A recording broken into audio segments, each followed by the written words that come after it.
Hello students, आज हामीहरू nutritions in animal पढ्न गइरहेको छौँ। क्लास 7 को साइन्स च्याप्टर नम्बर 2 अनि लेसन नम्बर 1 इन्ट्रोडक्सन छ न्युट्रिसन्स इन एनिमलको बारेमा। हामीहरूले खाना खाँदाखेरि ह्युमन बिङ्स अथवा अरू कुनै पनि एनिमल्सहरूले खाना खाँदाखेरि के हुन्छ त्यो खानाको? खाना त खान्छ हामीहरूले, तर त्यसको एनर्जी कसरी पाउँछ, त्यो न्युट्रिएन्ट कसरी भयो हाम्रो लागि भनेर त्यो विषयमा पढ्छौँ। के हामीले खाएको खाना सबै निस्केर जान्छ कि के हुन्छ त्यसको बिचमा प्रोसेस भनेर पनि पढ्छौँ। आज हाम्रो विषयमा त्यही हो, न्युट्रिसन इन एनिमलमा हामीहरू लेसन 1 मा के पढ्छौँ भने हेटेरोट्रोपिक न्युट्रिसन्स पढ्छौँ। अनि त्यसमा कसरी चाहिँ न्युट्रिएन्ट्सहरू पाउँदो रहेछ हामीहरूले भनेर, केबाट पाउँदो रहेछ है, त्यो प्रोसेस पढ्छौँ आज हामीले। तर त्योभन्दा अगाडि हामीहरूले रिक्याप गर्छौँ। हामीहरूको च्याप्टर नम्बर 1 के थियो? न्युट्रिसन्स इन प्लान्ट, होइन? न्युट्रिसन इन प्लान्टमा हामीले के पढेको थियौँ?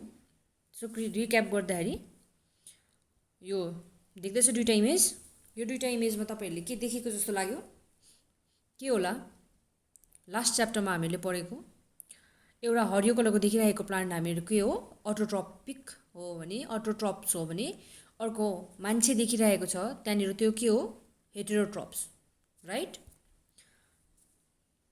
Can you define heterotrophic nutritions and autotrophic nutritions? Of course last क्लासमा पढेको थियो हामीहरूले, के भनेर पढेको थियो? Organisms prepare or synthesize their own food that are called autotrophic nutritions. For example green plant हो, organism uses plants and other animals as food. They are called heterotropic nutritions. Oh, for examples, all animals and human beings. Oh, अब हामीहरूले recap गरेको थियो, होइन? हामीले मोड of nutrition कतिवटा हुन्छ भनेर पढेको थियो, होइन? हेटेरोट्रोपिक, अटोट्रोपिक अनि अर्को प्यारासाइटिक्सहरूको बारेमा पढेको थियो। आज हामीहरूले यो टपिक आज यहाँनिर के मात्रै पढ्नेछ? हामीले हेटेरोट्रोपिक न्युट्रिसन्सको बारेमा मात्रै पढ्नेछ, जो चाहिँ हो हाम्रो एनिमल्सहरूमा न्युट्रिसन्स हो। सो हेटेरोट्रोपिक न्युट्रिसन्सलाई होलोजोइक न्युट्रिसन्स पनि भन्छ। होलोजोइक किन भनेको भन्दाखेरि होलो भनेको होल, डल्लै, जोइक भनेको एनिमल। जस्तै यहाँनिर फोटोमा तपाईँले देखिरहनु भएको छ, एउटा फ्रग छ, त्यसले किरा खाँदैछ। त्यो किरा उसले डल्लै खान्छ, पकाएर त उयो गरेर खाँदैन, होइन? उसले डल्लै खान्छ। डल्लै खाइसकेपछि त्यसलाई के भन्छ? डल्लै खाएको होल। अनि जोइक भनेको एनिमल डल्लै खान्छ, त्यहाँबाट उसले उयो गर्छ, एनर्जी क्रिएट गर्छ अथवा डाइजेस्ट गरेर उसले न्युट्रिएन्ट पाउँछ, राइट? अब स्टेप्सहरू, खानु त खान्छ हामीहरूले, तर न्युट्रिएन्ट चाहिँ कसरी पाउँछ भनेर चाहिँ स्टेप्सहरू पढ्ने है। कति भन्दा चाहिँ यहाँनिर हामीहरूले खाना खाइसकेर के हुन्छ भन्दाखेरि चाहिँ 5वटा मेन स्टेजेसहरूबाट हामीले खाएको कुरालाई जानुपर्छ, गुज्रिनुपर्छ। अब त्यो स्टेजेसहरू के हो भनेर हामी यहाँ देख्छौँ, तपाईँले यसो नोट्सहरू बनाइराख्दा पनि भयो। त्यो चाहिँ हो हाम्रो इन्जेसन्स, डाइजेसनको भित्र अब्जर्प्सन र एसिमिलेसन आउँछ। अर्को हुन्छ इजेसन। इन्जेसन भनेको खाने अनि इजेसन भनेको निकाल्ने है। अघि कुकुरको फोटो देखेको थियो नि, त्यो बुझ्नुभयो? डाइजेसनकै भित्र आउँछ अब्जर्प्सन र एसिमिलेसन। अब हामीहरू फर्स्ट स्टेपमा ध्यान दिएर अलिकति यो गर्ने। इन्जेसन भनेको के हो भन्दाखेरि ingestion is a process by which animal take in solid food. When you take a bite or a morsels of food into your mouth, you are ingesting it. बुझ्यो? खाँदैछ भनेको जहिले पनि तपाईँले मुखबाट केही कुरा चबाउनुहुन्छ, निल्नुहुन्छ, मुखको थ्रुबाट जान्छ, त्यसलाई भन्छ इन्जेस्टिङ। अब तपाईँलाई के लाग्छ, हाम्रो त्यो मात्रै प्रोसेस हो एउटा इन्जेस्ट गर्ने कि अरू पनि कुनै छ एनिमल्सहरूको भन्दाखेरि येस अफकोर्स छ। The creatures you're seeing in your photo is hummingbird and bee. उनीहरूको पनि आफ्नो तरिका हुन्छ। हमिङ बर्डको के हुन्छ? चुच्चो बेसी हुन्छ अनि फुलको भित्र गएर नेक्टरलाई लिने, चुस्ने एउटा उसकोमा क्षमता हुन्छ। वेयरएज बीको के हुन्छ? स्ट्र लाइक टङ हुन्छ, उसले त्यसलाई फुलभित्र टस्याएर त्यहाँदेखि चुस्छ उसले, हो? त्यसलाई के भन्छ? प्रोबायोसिस भयो।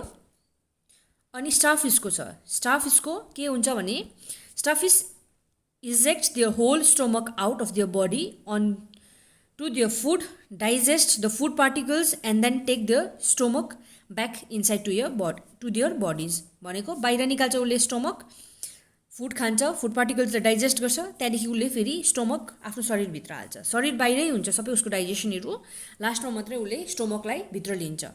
बुझ्यो? अर्को छ यो फ्ल्याटवर्म जस्तो देख्दैछ, फ्ल्याटवर्म हो यो, प्लानेरा जस्तो एउटा हुन्छ अर्गानिजम्स।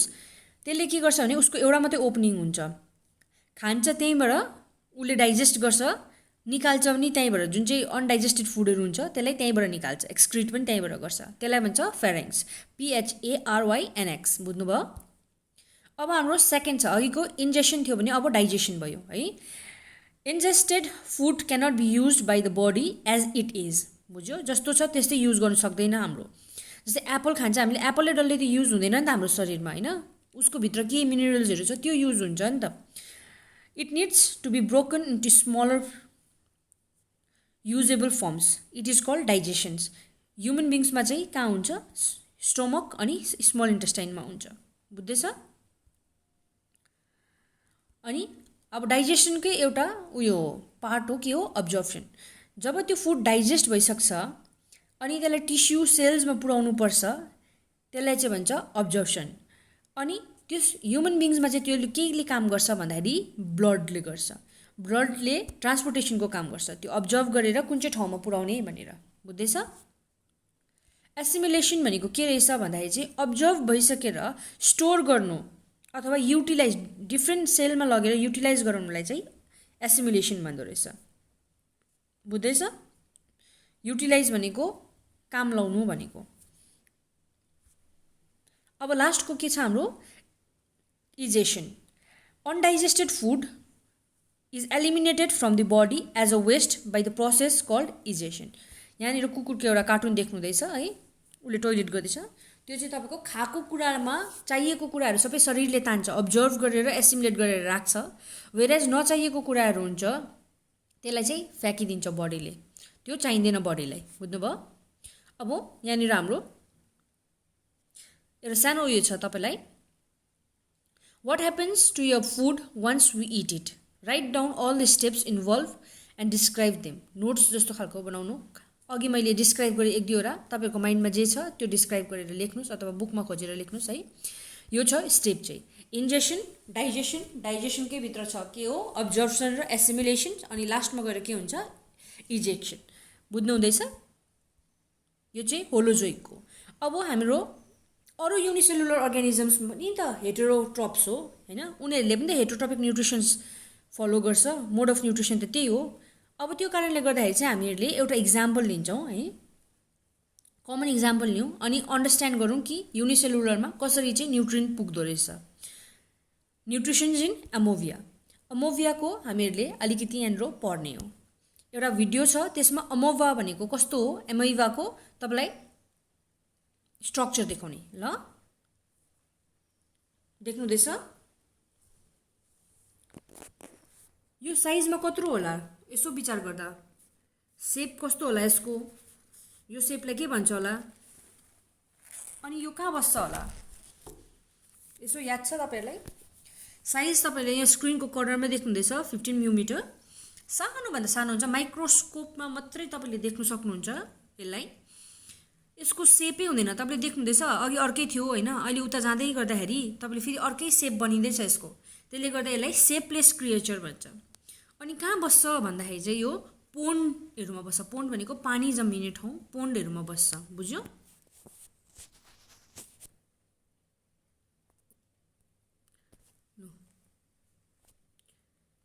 यो मैले भने अघि नै सेपलेस क्रिएचर है, यो थाहा छ होइन, यस्तो खालको डायग्राम भएको तपाईँहरूलाई थाहा छ होला, पहिलाको क्लासमा पढेको। अब यसको डाइजेसन पढौँ है, यसले कसरी खाना खान्छ के गर्छ भनेर। This is an amoeba, it is a unicellular single celled eukaryotic micro organisms, it has the ability to acquire food as well as move, बुझ्दैछ। यसलाई भोक लाग्यो भने चाहिँ के गर्दो रहेछ, न्युट्रिन पाउनुको लागि यसको न्युक्लियस हुन्छ, यो बडी स्ट्रक्चर भयो बाहिर, यो न्युक्लियस भयो, यो बाहिर उसले खाने ब्याक्टेरिया भयो, उसले केमा फिड गर्छ भन्दाखेरि एल्गी र ब्याक्टेरियामा फिड गर्छ। एल्गी प्लान्टबाट आयो, ब्याक्टेरिया एनिमलबाट आयो, उसले प्लान्ट एन्ड एनिमल दुइटैबाट फिड गर्छ, जो चाहिँ सानो सानो हुन्छ हो। उसको छेउमा एउटा ब्याक्टेरिया आयो, त्यो उसको लागि फुड भयो भने उसले के गर्छ भन्दाखेरि चाहिँ उसले छेउबाट स्युडोपोडिया क्रिएट गर्छ। स्युडोपोडिया भनेको के हो भन्दाखेरि स्युडो भनेको फल्स, पोडिया भनेको फिट, त्यसले गर्दा फल्स फिट क्रिएट गर्छ। त्यो फल्स फिटै उसको एज अ माउथ पनि एक्ट गर्छ, अनि खानाभित्र जाँदै गर्छ, उसको फल्स फिटले बिस्तारै घेर्दै घेर्दै जान्छ, जब सबै घेरिसक्छ त्यो फल्स फिट फेरि उसको दुईवटा टाल दिएर बस्छ, एज इफ उसकोमा केही थिएन त्यहाँनिर भनेर। अनि जहाँ फुड गएर बस्छ अब त्यो अमोइभाको भित्र पसिसक्यो होइन, त्यहाँनिर उसले फुडको छेउछेउमा फुड पार्टिकल्स बसेको ठाउँमा फुड भेक्युल्स क्रिएट गर्छ हो, त्यसलाई फुड भेक्युल भन्छ। जब फुड भेक्युल बनिन्छ त्यतिखेर चाहिँ के हुन्छ भने चाहिँ जिउमा भएको इन्जाइम्सहरू जसले चाहिँ फुड डाइजेस्ट गर्छ त्यो फुड भेक्युल्समा जान्छ अनि त्यसलाई यसरी डाइजेस्ट गर्छ। त्यहाँबाट चाहिएको न्युट्रियनहरूलाई अमोइभाले अब्जर्भ गर्छ, एसिमुलेट गर्छ होइन, नचाहिएको कुरालाई के गर्छ यसरी एक्सक्रिट गरिदिन्छ, फेरि एउटा पेयर अफ स्युडोपोडिया बनाएर यसरी एक्सक्रिट गरिदिन्छ। बुझ्यो? अब फेरि अघिको हामीले जति पनि स्टेप पढ्यो अमोइभाको बारेमा फेरि एकपल्ट रिकल गर्ने है।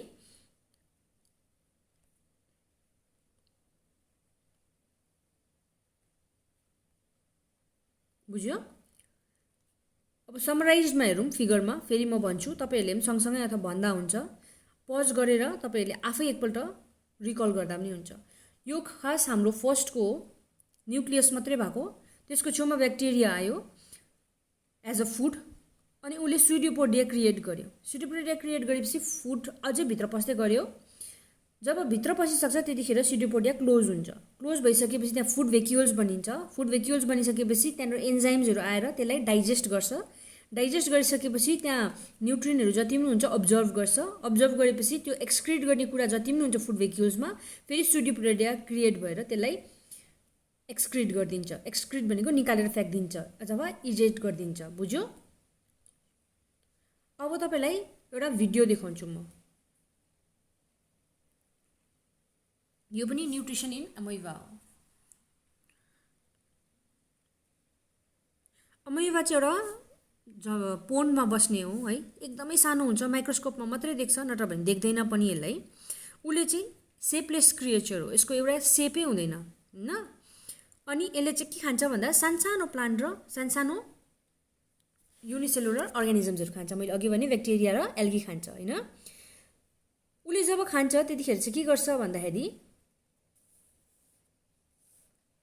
उसले स्युडोपोडिया क्रिएट गर्छ, जहाँनिर फुड आउँछ होइन, फुड आउँदैछ ऊ। अब उसले स्युडोपोडिया क्रिएट गरेर उसलाई क्लोज गर्यो हो। क्लोज गरिसकेपछि त्यहाँ फुड भेक्युल्स बन्यो, फुड भेक्युल्स बन्यो होइन हो।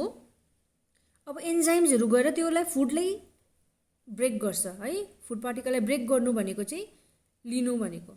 अब त्यो सबै उसले जिउमा तान्छ अनि नचाहिएकोलाई अनडाइजेस्टेड फुडलाई निकालेर फेरि फ्याँकिदिन्छ। फ्याँकिदिइसकेपछि फेरि उसको अघिकै ठाउँमा अघिकै सेपमा आइहाल्छ। बुझ्यो? आजको लागि यति नै हो। केही बुझेन भने भन्दा भयो, फेरि गएर हेर्दा भयो होइन। अब एउटा सानो तपाईँहरूलाई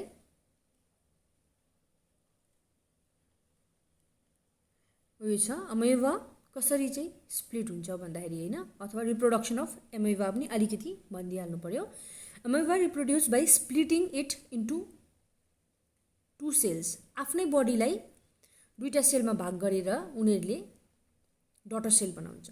this process goes on and so for amoeba the amoeba is immortal and can live forever. बुझ्यो?